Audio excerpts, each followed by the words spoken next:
Well, happy Monday, everyone. Thank you for joining us. I'm Dr. Laurie Davis, and you're listening to the Dr. Laurie Davis Show. And I had every intention of going solo today, but when I don't really feel like doing that, Dr. Joan Wakelin shows up. And I don't know what happens, but here we are. Good morning, Dr. Joan. Good morning, Dr. Laurie. Oh, Thanks for we're having me again. you're welcome. Well, We thank you have for to stop stepping up. meeting like this. Yeah, I know. We must. But it's fun. It's more fun. And especially today because I wanted to discuss a topic that people really don't want to talk about because in our generation anyway, we weren't allowed to talk about it.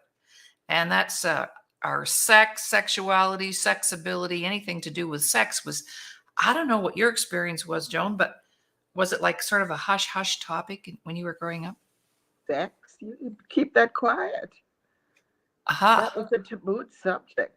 And the kids would laugh about it because it was nothing that was supposed to be healthy and good for you. Right. But we know better, don't we? Time will tell. Yes, we certainly do. So we're going to answer some questions today just to uh, give our viewers a little bit of a heads up. We're going to talk about what is sex, why is it good for you, what is sexuality, because we're going through some very tough times right now with our young people challenged by their sexual orientation and all of that. That wasn't even part of anything we knew. What is intimacy? How is that different than sex? And what can we do to minimize the embarrassment around it? And so these are some things that we're going to talk about, Dr. Joan and I, and also some tips for couples, how to keep that spark alive, how to keep that drive alive. So, first of all, I know that you did a little bit of research for us, Joan. So, why don't you just share some things that you found out about the benefits of our sexual life, our sexual side. We all have it. Over to you. Well, surprisingly, the number one thing I would say it's improving your self-esteem. Because, of Wow. course, now you have someone that you're attracted to and you want to look the best for them. You want to act the best for them, even if it's for a month. Until you get that person, you are always on point.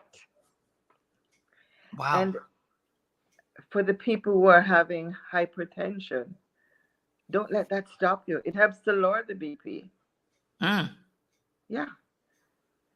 Better heart health is involved when you have sex. And for those people who have a problem sleeping, it helps to improve your sleep. Hmm. So it, I think the reason it does that is because it decreases the anxiety. There's some people who are really very anxious, and after having, I'm not talking about lusting for someone. I'm talking about with your mate. After you have sex with your mate, you can go off to sleep. You're not as anxious or depressed. Hmm. Yeah. Yeah, these are all very real. And another one I benefit from is decreased stress, Yes, it reducing does. stress. And sometimes that is what probably would prevent older people from not having sex because they're having health challenges. They're having pain and they can't be bothered. Don't touch me tonight. Hmm. Yes, absolutely. So we're going to talk a little more later about sex for seniors because I'm a senior and I'm sexually active and I can't imagine not being. Um, but that a lot of that has to do with our energy, right? Our sexual energy. And I believe it was W. Clement Stone who wrote a book called Success Through a Positive Mental Attitude. And he talks about your sexual energy being your most strongest, intense energy field that we have. And so for us to minimize that in any way or abuse it in any way is really not good. So let's talk a little bit about the difference between intimacy and sex, the physical act of intercourse or having sex. and I teach this to my couples when I work with them, because a lot of us have it mixed up. Like you and I could have an intimate relationship because we love each other, we care about each other, we know about each other, but we'll never have sex. Does that make sense? Hmm. Because a lot of couples have that mixed up. They think it's the same thing. But then you'll have a woman who, well, us, we're not interested in sex with that partner unless there is intimacy. See, the intimacy comes first, I think, and then the sex is a subtitle of that. Because when we have that intimacy with a partner that we're attracted to, we automatically want to have sex with them. I know couples who've been married for years, and then it wasn't the sex that faded, but the intimacy faded, and then the sex faded. Yeah, horse before the cart, huh? Right, right. I think so. What are your thoughts on that? Well, I tend to agree with you that at first you must have that intimacy because just going straight for sex is really not fun.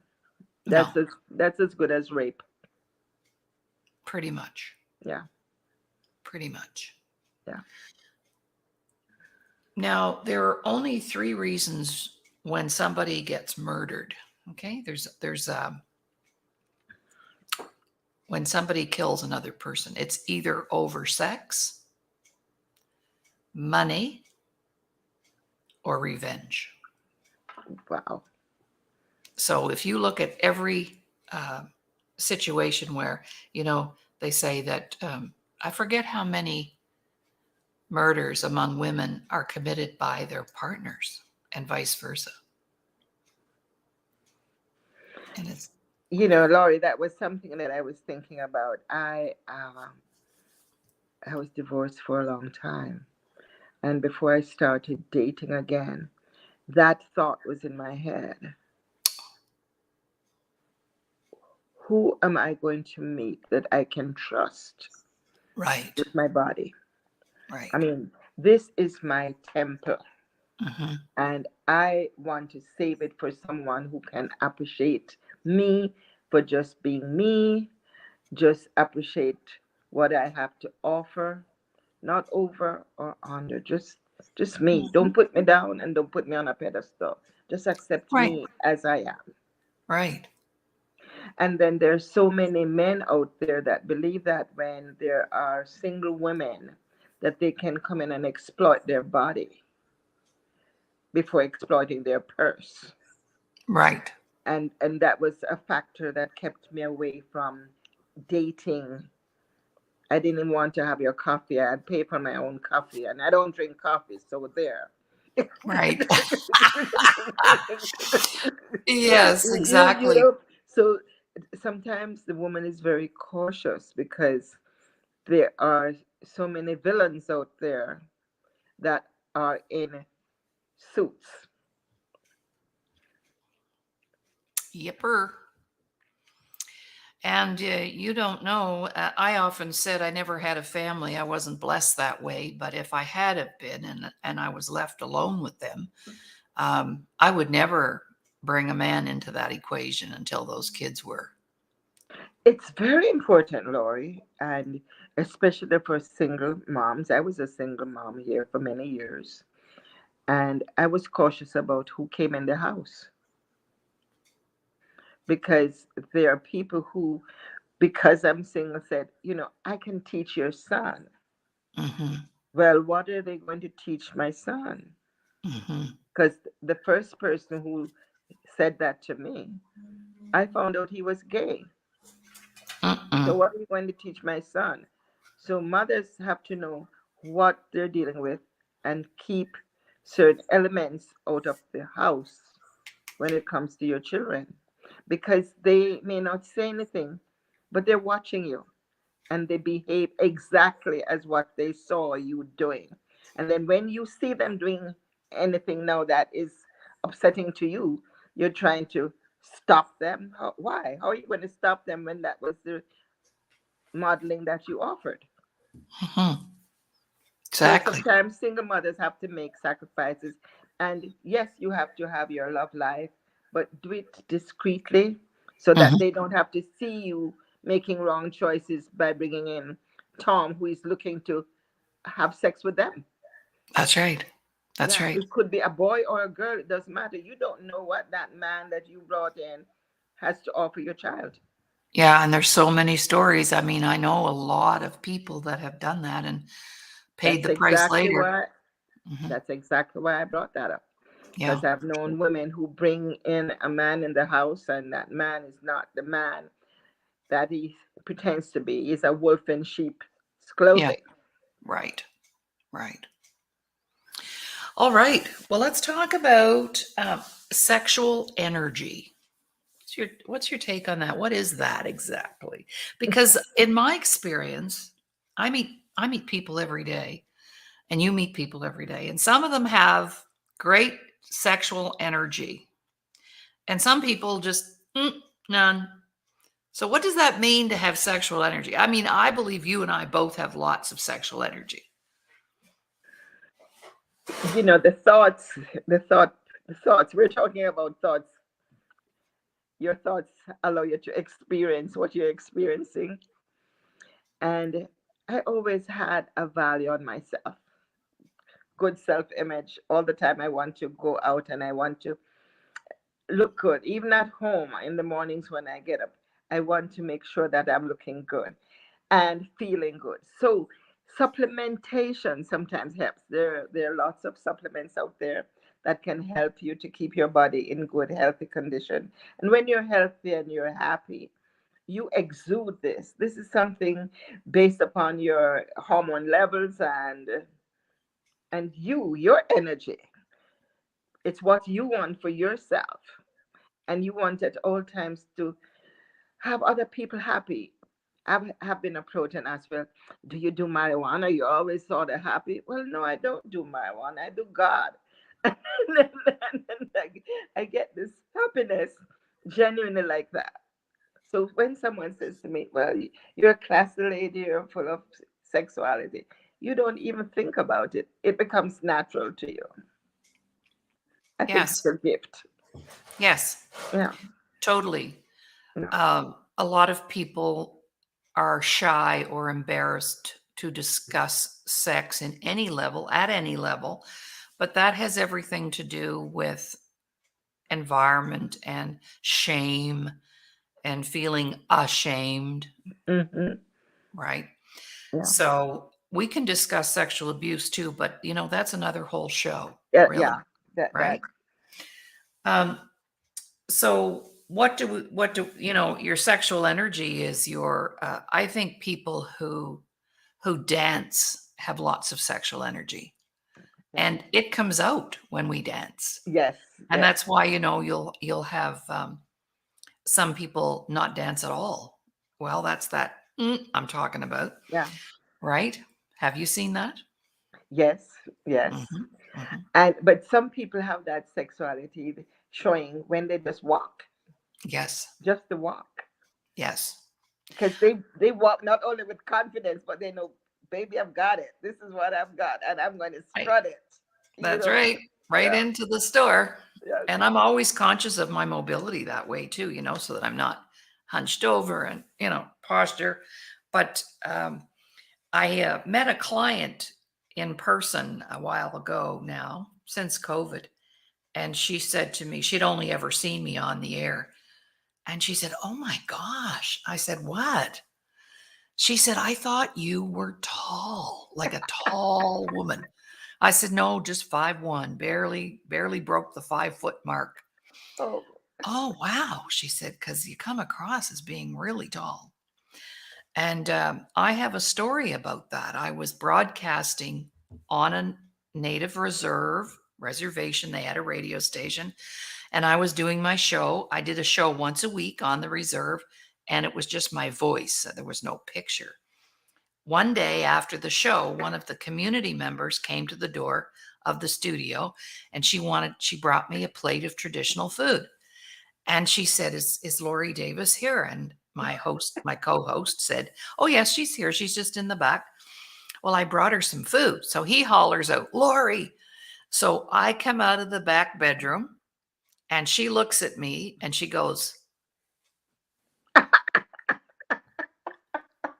"That's you?" And I said, "Yes." "Oh my gosh, it can't be." I said, "Why?" She said, "Oh my, I thought you were tall. I thought you were skinny. I thought you were blonde." So I said, "Barbie has arrived." So she picked up, you see, on the energy just of our voice, the point Mhm, I'm making, because otherwise she would have had a different image maybe in her mind. But, mhm, a lot of it comes out in the way that we posture ourselves. You're right. And the way we speak and the way we have fun and we can laugh at ourselves, right?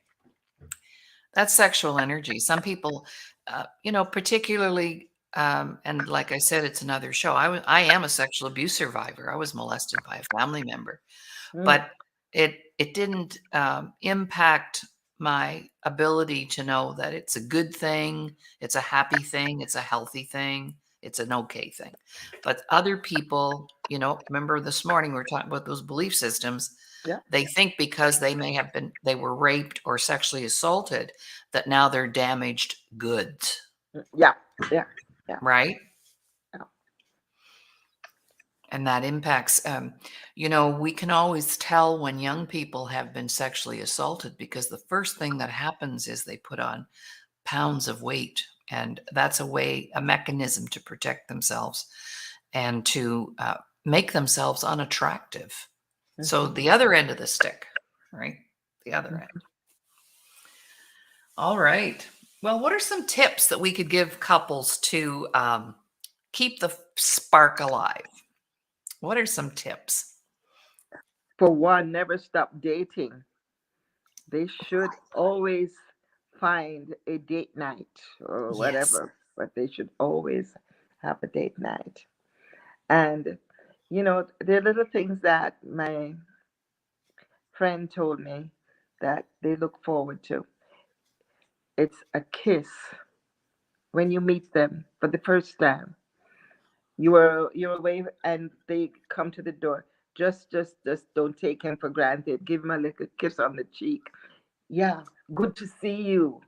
Right. And rightly so, because when someone leaves you, you don't know if they're going to return because the hours are not promised to you that they will return. So respect that guy and hug that guy and kiss that guy. Another good thing that I would say is you should always look good. It doesn't take too much for us to put on a little lipstick. Yes, we're pretty, but a little lipstick enhances us. Yes. Yes. I don't do a lot of perfumes and stuff because of allergies. So I can't say to that. But if you have a mate that can tolerate your perfume, go for it. You know, Yes. Hmm. let your house smell good. That's another thing. You can take it off you, but let your house smell good. Yeah. Nobody wants to come in and smell a funky house. No. Yeah. So there's so many diffusers out there that you can use essential oils or whatever scent you like, and you can make that house smell good. If you're expecting your boyfriend or your husband and it's a special weekend, put some fresh flowers around your house. Make the This place is called pretty. romance. This is what you're talking about. Is be Yeah, romantic. yeah, Be romantic. yeah. Little candles here and there and flowers. Oh yeah. You know, Definitely. yeah. Those little things and touch. You know, I remember hearing about a study where they had these two babies. They were both in incubators, but one got to be lifted more than the other. And you can see that the one that was getting all the touch thrived better than the one that did not. So we as humans need touch. Yes. Yeah, Definitely. yeah. And that Those are goes right. some of my tips right there that I can think on. And Awesome. this morning I was laughing. I said, when we're older, we don't think about the man of your life the way you thought about him when you were in your younger days. Especially for people who have been married 30, 40 years, they take their husbands for granted. Then we have the husband coming in one day and saying, you know something, I have to leave. I need my space. Well, at that time, that space is for a younger person. That space is for someone who will treat him differently. That space is for someone who will touch him. That space is for someone who will prepare something for him that's special. And Totally. if you don't have that for your man, then you have a divorce. And why blame the other woman now? You're blaming the other woman now. You don't think about yourself and you don't think about the man. The other woman is not the person to be blamed. It's you. No, You that's drove him away. You chased him away. And I mhm, have been divorced, so I can tell you from experience when you think that you are okay because you are married, so you don't have to work at it as when you were single, you're making a big mistake. mhm, Because there's some other woman out there who sees that this is a good man. I would like to have this man in my space, and I will do everything to get him from you. So, totally. ladies, the ones that are mad for 30 years, and you hear your husband come in, I need my space, he's found another woman. He doesn't need any space. Hmm. And that's because there are some things that we're lacking. And because of communication not being effective, he chose to have the road to leave you. That's right. Well, I will add to your list because I had all those things on my list too. I've been married. I've been with my husband, my third husband, for 32 years now. Obviously, I married the wrong people prior to this because I thought I was a bad wife, and I was a terrific wife, and I am a terrific wife. But we have had a date night every Friday night for Mhm, 32 years. mhm, Now, if I'm working or happen to be away or whatever, we do it on a different night. So it might be Sunday night, it might be Thursday night, but once a week, the TV goes off, the phones are off. I make something special for dinner. We sit and talk, make plans. What do we want to do next? mhm. That happens every week. And I would say working at a marriage is a lot more work than trying to date. That's a lot of work, too. Uh-huh. Um, Lots of affection, hugs, kisses. It doesn't have to be sex per se. It's just that, like you said, the touch. I make sure before I come down to the office in the mornings, I give him a little kiss, find out what his plans are for the day, which leads me to the next one. When you have a partner that listens to you, that's extremely romantic, Mhm. especially if those fresh flowers are on the counter and the candles are burning. um, Now, I don't know what it is with our young people today, but they wear more clothes to bed than they wear on the street.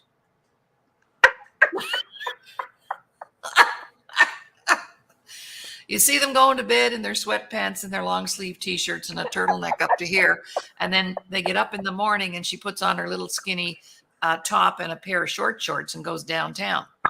Well, I'd say we got this backwards. When I was growing up, they said, make sure you don't wear what is in the bedroom to the boardroom. But now the Yeah, bedroom no is on kidding. the bedroom is on the road. I've seen kids in pajamas. It's everything is acceptable now. Anything goes. I know. Oh, Yeah, that's another but whole you show. have to be careful what you attract though, Yeah, because you get what you attract. that's right. Um, Another thing is get the TV out of your bedroom. Agreed. I We didn't have room here to put it anywhere else until I got things organized. And I couldn't wait to get that television out of my bedroom. The only thing I want in my bedroom is me and him and the dog now. But the dog is not allowed to sleep on our bed. He has his own bed over, but he wants to be near us to protect us, you see. So, yeah. Um, there's problems in paradise when somebody asks for their own bedroom or their own bathroom, Oh yeah. right? Yeah, yeah. And men, there's nothing better, nothing sexier than a well dressed man. A well dressed woman is one thing, but a well dressed man is another. And when I see our handsome, handsome young men out there in pajama pants and a ball cap, I don't think so. I don't find that attractive. Call me old school, but it's not sexy, guys. Okay. It's not. And you'll be bald before you know it. You don't get those. Here in Alberta, it's ball caps. All the guys wear ball caps all the time. But if they're here for a meal, I insist they take them off. Well, the old school men used to tip their hats off to the Yeah, ladies, and that's if right. they went to a function, they'd take that hat off. That's right. So spice it up, spice it up. And my mom taught me that a way to a man's heart is through his stomach. Mm. So I love to cook. And so my husband, Ron, gets a dinner like came out of a restaurant every night. He has no I. I'll say the only decision he'll make is I said, well, we had beef a couple of days in a row, so I think we better have some chicken. But when I serve that up, it's like he says chicken again, and I go, yeah, chicken again. I'm sorry. But I make it so it's delightful and it doesn't, and then he'll say, God, that was good. So always taking care of the person's needs, the other person's needs. And I know that for us and for my clients, when I talk to them about their relationship, if I make my partner number one and he makes me number one, then we both always get to be number one. Cool. Right? Cool. So we all need different things, but we're talking about sex today, Joan and I, Dr. Joan and I. So if you're just tuning in, be prepared because we haven't finished yet. We're only halfway through here. All right, let's see what else. Let's talk a little bit about what's going on right now for our kids. I was in the school system until 1984, and in 1984 they brought in sex ed. So this is where the teacher was going to take on the role of educating the children, and it was about body parts and menstruation and ejaculation and all these things. So when that came in, I had a partner, a professional partner, a friend of mine. He taught the other grade 6 and I taught grade 6, and this is where they were introducing it. So I said, well, what are we going to do? And he said, well, we're just going to, see what they've got on the curriculum and we'll just, go with it. I said, okay. And so then we had a brilliant idea. I took all the boys. We've had 2 grade 6s. So I took all the boys out of the classroom and I was their instructor. And my friend took all the girls. And it worked beautifully. It worked beautifully. And I had this one boy, I'll never forget his face. I started. And he put his hand up and he said, oh, Mrs. Robar, that was my name back then. Oh, Mrs. Robar, you mean we're going to talk about sex? I said, yes. Well, he said, guess what happened on Saturday? I said, what? Now, this is a 12-year-old boy. My dad gave my mom and my sister his gold Visa credit card and told them to go shopping and take the whole day away because he wanted to spend the day with me. So I went, yay. I said, well, what happened? Well, we went down to the family room and Dad got all hot and sweaty and he got all, he was wanting to tell me about sex, but he just couldn't go there. He was so embarrassed. So what I'm hearing is You're going to teach us what my dad was scared to talk about on Saturday. I said, yes, that's exactly right. And your dad is off the hook. Well, he said, wait till I tell him that I don't need him to do that because you're going to. Well, look, I laughed. And I said, and what happened with your sister and your mom? Oh, wow. He said he was really sorry that he gave them his gold Visa card because they came home with bags and bags and bags of clothes and shoes and purses and to get rid of them. So, but now, it's a totally different can of worms now. Now it's not just about the body, how the body functions. It's way bigger than that now, isn't it?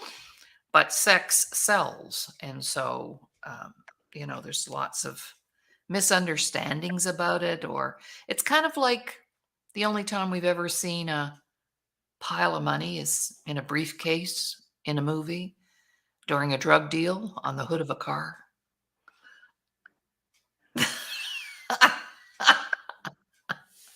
Just saying. So let's talk about seniors and sex. What are some of the myths or some of the things you and I've heard as we get older? Like I had a girlfriend of mine say to me, "Oh, you guys don't do that anymore, do you?" I said, "Yes. Why wouldn't we?" What have you It's heard? menopause, Laurie. Menopause. Yeah.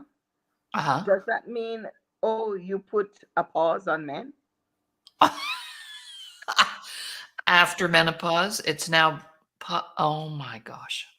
Menopause. Or do you pour your man? I don't know the difference. Do you Yeah. pour your man? I don't Yeah. know. Yeah. Wow. And, I have been interviewed before on this subject because for the audience, I'm 81 years old. And so this person who called me, a medical doctor, wanted to know what was my take on having sex at my age. And I said to her, well, if you're in a relationship that is totally one person, you may think you're safe. But sometimes you don't know the habit of that one person that you think is so loyal to you. So there's some things that you have to find out. How safe are you with that one person? Is that one person that you think is only you that they're going to be having sex with Tom, Harry, or Susie? We never know because of the time we're living in. There are people that are going from female to male, male to male, and they're sort of confused in their minds. So, my take on that to give her an answer was I have known of cases where there are married women getting AIDS. Hmm. And why does a couple who are loyal to each other, why does one come down with AIDS? Because her husband that she thought was totally for her was not. So these are choices that women will have to make for themselves. We can't make it for them. No. But what is great is when you have someone who just sees you as their queen, you see them as their king, your king. And I'm not talking King Jesus, but that phrase, king and queen. It's a wonderful experience, and it should not be given up at a special age.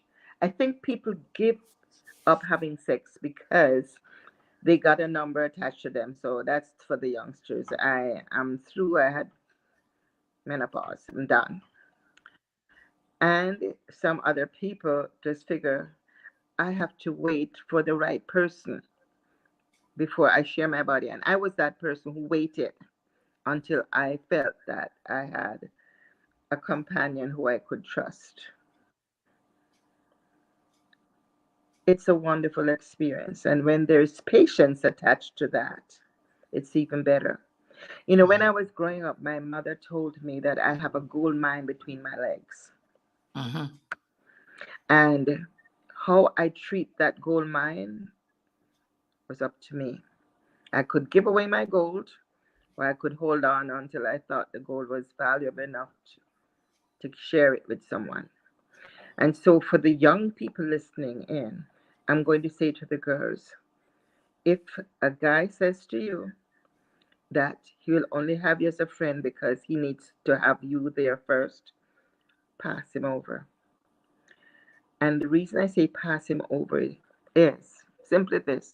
As a youngster, I remember an older man saying, I cried for it. And when it was finished, he laughed because he had conquered. So you have the Mhm. mentality out there.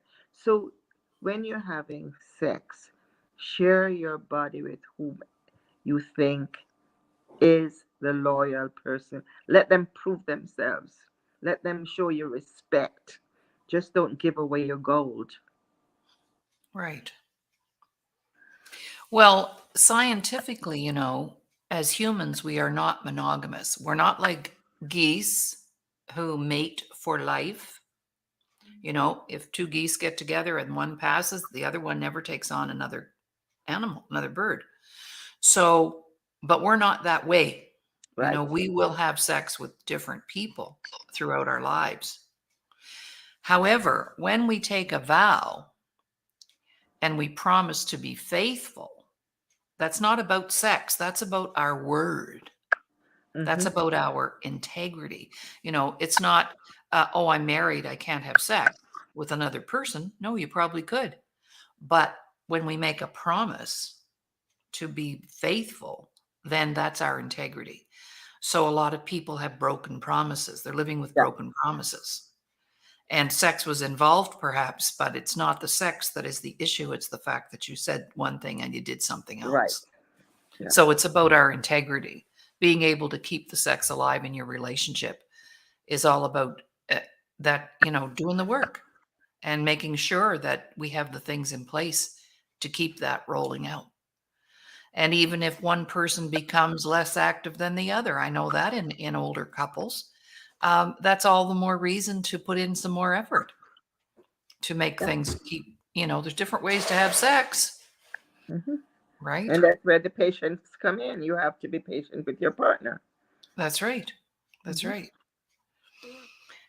Good stuff. So cheating is a big issue now because people think that they can throw the baby out with the bathwater at any given time, and I'll just cheat, and that's and then at the end you lose everything. You lose your family, you lose your integrity, you lose your nothing worse to do that, and lose your self worth in the process. Yeah. But I told Ron one time, I said, if I ever decide to have sex with somebody else, you will be the first one to know with my suitcase in my hand as I go out the door. You Hmm. won't be finding out after the fact from somebody else, which Right. is usually the case, right? So I haven't packed a suitcase yet, so I'm thinking things are pretty good.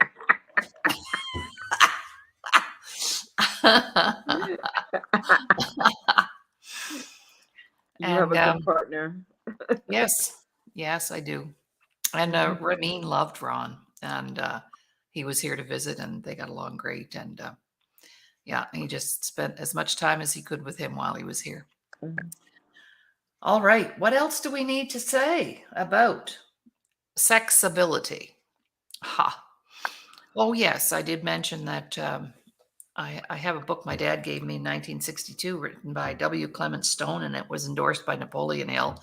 And they both agreed that our sexual energy is our strongest energy and motivational energy. Because when you think about what a person is willing to do to have sex, sometimes they're willing to risk losing their families, they're willing to risk losing their business. They travel to far off places for like a night. It's pretty motivational. It's highly motivational, as a matter of Risky fact. business. Risky business indeed. So if we could get that motivated in our businesses and our relationships and our parenting and all the things that are important, how cool would that be? Harness that sexual energy and apply it to other areas of your life. Not getting on a plane to go meet some girl in Tahiti for the weekend.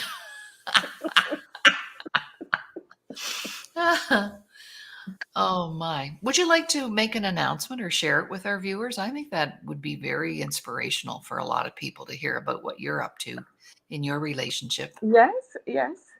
I wanted to let you guys know that sometimes when you wait, you get good things happening to you. And Laurie, I told her this week that I had the intention of committing myself to a man that I met. And after 40 years in the wilderness, I say, I met the third person, Laurie. I'll be doing this for the third time, that we will get together and be man and wife. The reason I decided to do this is because I found somebody who respected me. I respected them. This person treats me like I want to be treated. And I do the same thing for him. It's a two-way street, not a one-way street. And for the people who have never been married, like I tell you, I'm 81 years old. Don't think about your age. It's all in the mind. You are out there. I was not looking, and he'll say to you, you weren't looking, but I was. So you never know who might be looking for you. And another thing that I will say is never say never that you never would do something, because I've said I'm done. I am never going to do this again. I am too old to do this again. No, you're not too old. It's not too late. And never say never. You don't know the plans that God has for you. Mhm. You don't. And another thing that I can also ask of you is the parents that you have, to treat your parents with respect. Treat them right because they did a lot of sacrificing for you.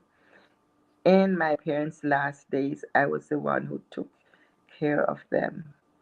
And I call this a bonus that God has sent to me by sending me someone who I can have as a companion for the rest of my days on earth. Right. Well, isn't that interesting? Because when I was 42, I was doing the same thing. I had been home and told my parents, I'm done. Yeah, Number exactly. two down the drain, I'm done. I'm going to focus on my career. I'm going to build my business and all of that. So that was at Christmas time. And 3 weeks later, I met Ron Davis. And I met him. His daughter introduced me. We worked together. And I told her, I said, I'm not interested in your dad or anybody right now. But I said, I have a lot of friends that I could introduce him to, because he was quite reserved and shy. And she was afraid he was going to be alone forever. So anyway, we made arrangements for him to come over and go out. And I was going to introduce him to some girlfriends. But the minute I laid eyes on him, I went, whoa, I'm not going to share him with any girlfriends. I'm going to keep him for myself. Yeah. And we went out on 3 dates and he moved in with me and we've been together ever since. We lived together for 2 years and then got married. But the key is I had to backpedal with my parents. Now, what am I going to tell them? I just told them that I'm done. That's it. So I wrote them a letter. This is 1992, so you wrote letters. I wrote them a letter and I told them about Ron and what a great guy he was, and a family man and stable and strong and loves me to pieces and blah, blah, blah. That was 1992. When my dad passed away in 2016, my mom gave me the letter in a little box of some personal things. And here was the letter. I said, Mom, you guys kept that letter? Oh, yes, she said. Anytime your dad wanted a good little chuckle, he'd pull it out and read it. because nothing that you said in there actually happened.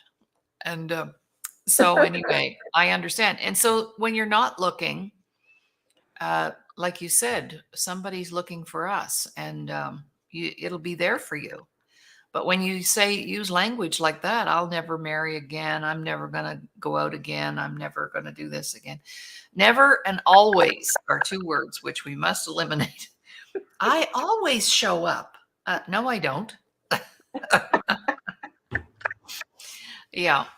So, we've got about 10 minutes here left, Joan. So, anything else popping up for you that you'd like to share? Words of encouragement. I think it's our young people are really struggling in their relationships, and it just breaks my heart to see that when they have to, there are a lot of blended families. It's him and his kids and her kids, and then they have a kid, and it's very chaotic and complicated now. It's not like in the 50s. Yeah, and women, you are always left with the bag when you meet someone who says, "Okay, I love you, let's have sex," and then they decide to leave you. You're left with the children. Oh yeah. You and you have to think about how are you going to take care of those children, especially if somebody was a deadbeat. You know, I've heard of a case where this guy, he was so full of anger rather, that he decided that he was going to stop working, and he decided to take a job just pumping gas, just enough to feed him. So there was no alimony coming. There's no money coming to him. So he had none to give. So make wise choices and treat your body well. Keep the image up. When your self image is great, you would more or less have the people that you want to attract looking at you versus the other way. Mhm. That's something that you should always do. Keep your body looking good. It doesn't take a lot of money to keep your body clean, No, that's right. right? That's right. If and you don't have to go out and buy Louis Vuitton, or I shouldn't call his name alone, but any branded stuff to look good, because most of the times when things are not going good for women, they go out and spend money that they don't have just to feel good. I And did and that. and, and that's something that you probably should change your own. Instead of spending it on the outward part of you, why not spend it on the inward part of you? Get some vitamins. Make sure your body is healthy. Get your emotional state changed. If you are lacking in self worth, start Oh, there. Build yourself first so that you can attract the right person. absolutely. Yeah, yeah. You, Well, you when I don't look want to back, attract deadbeats. no. And when I look back, my first husband was my first love and the love of my life, and we were children together and everything. And he was really mentally unstable and sick. And then I have to think, well, how sick was I at the same time? And we know for a fact that people come together who are at the same level of emotional instability or stability. So we attract the people that we're, if emotionally I was distressed and not mature and whatever, then that's who I'm going to And attract. women are mature quicker than the men, so we have to think about that too. Right. And that's why we should always marry younger, right? There you go. That's what I'm doing. Because we live longer. You know, you don't see a nursing home full of men. There might be one or two in there, but they're men, they're ridden with the women, that's for sure. Yes. And my husband had an uncle. He passed when he was 107, Mm. and he was in a home by choice, not because he had to be, except he was in a wheelchair at the end because his legs gave out eventually. But he always had a girlfriend every time we went there. and he wasn't in his room, and he would, cozy up with one of the girls until she died, and then he'd cozy up with somebody else. But he always had a companion in there because he Yeah. had lots of great energy. 90, I don't, when he was 98, they put a pacemaker in. They invested in his body because he was in such good shape. It's amazing. Yeah. So it's an attitude. Yeah. Be sexy. It's okay to be sexy. It's okay. It's not a bad thing. It's not a dirty thing. But when you abuse it, it becomes a dirty thing. There you go. See, it's like everything else in moderation. So, you can have a glass of wine, but you drink a whole case of beer in an afternoon. That's abusing that. And when we do things in the extreme, that's always unhealthy. So just, like you said at the very beginning, Dr. Joan, you said, just be. Just be right now in the moment. Yep. And enjoy the moment. Sure. But so many people are carrying the baggage from the past and worrying about the future. And that's where anxiety and depression come from, actually. Depression is about regret and shame around unresolved trauma. And anxiety is worrying about something that maybe probably won't ever happen down the road. So Mm-hmm. depression is about the past, anxiety is about the future. So throw those two boxes away and just get in the middle and just be today. Just be that. Be all that in a bag of chips. Well, you're a very blessed woman and you're a blessing to all of us. And you always have the right things to say, which is why I love you to chime in anytime you can, because I Thank you. don't think there's anything that we couldn't talk about. And we proved it today, didn't we? It's just book experience. That's The right. experiences that we've That's shared. right. Right. That is the truth. So you've been listening to the Dr. Laurie Davis Show. The show is streaming live right now on E360 TV. You can go in there and find it next week, next month, next year. And we're streaming also on our YouTube channel, Laurie Davis Show Host. You can go into YouTube and see all of our shows, and even my old shows are in there, my old radio shows from way back. Haven't changed too much, I don't think. And the third, we streamed live today on our Facebook page, Self-Worth the Missing Link Superstars, because all of my guests are superstars. And tomorrow we look forward to Dr. Verlaine Crawford. She's going to be my guest tomorrow, and we're going to talk about her brand new book. She wrote a new solo book, so I'm anxious to hear about that.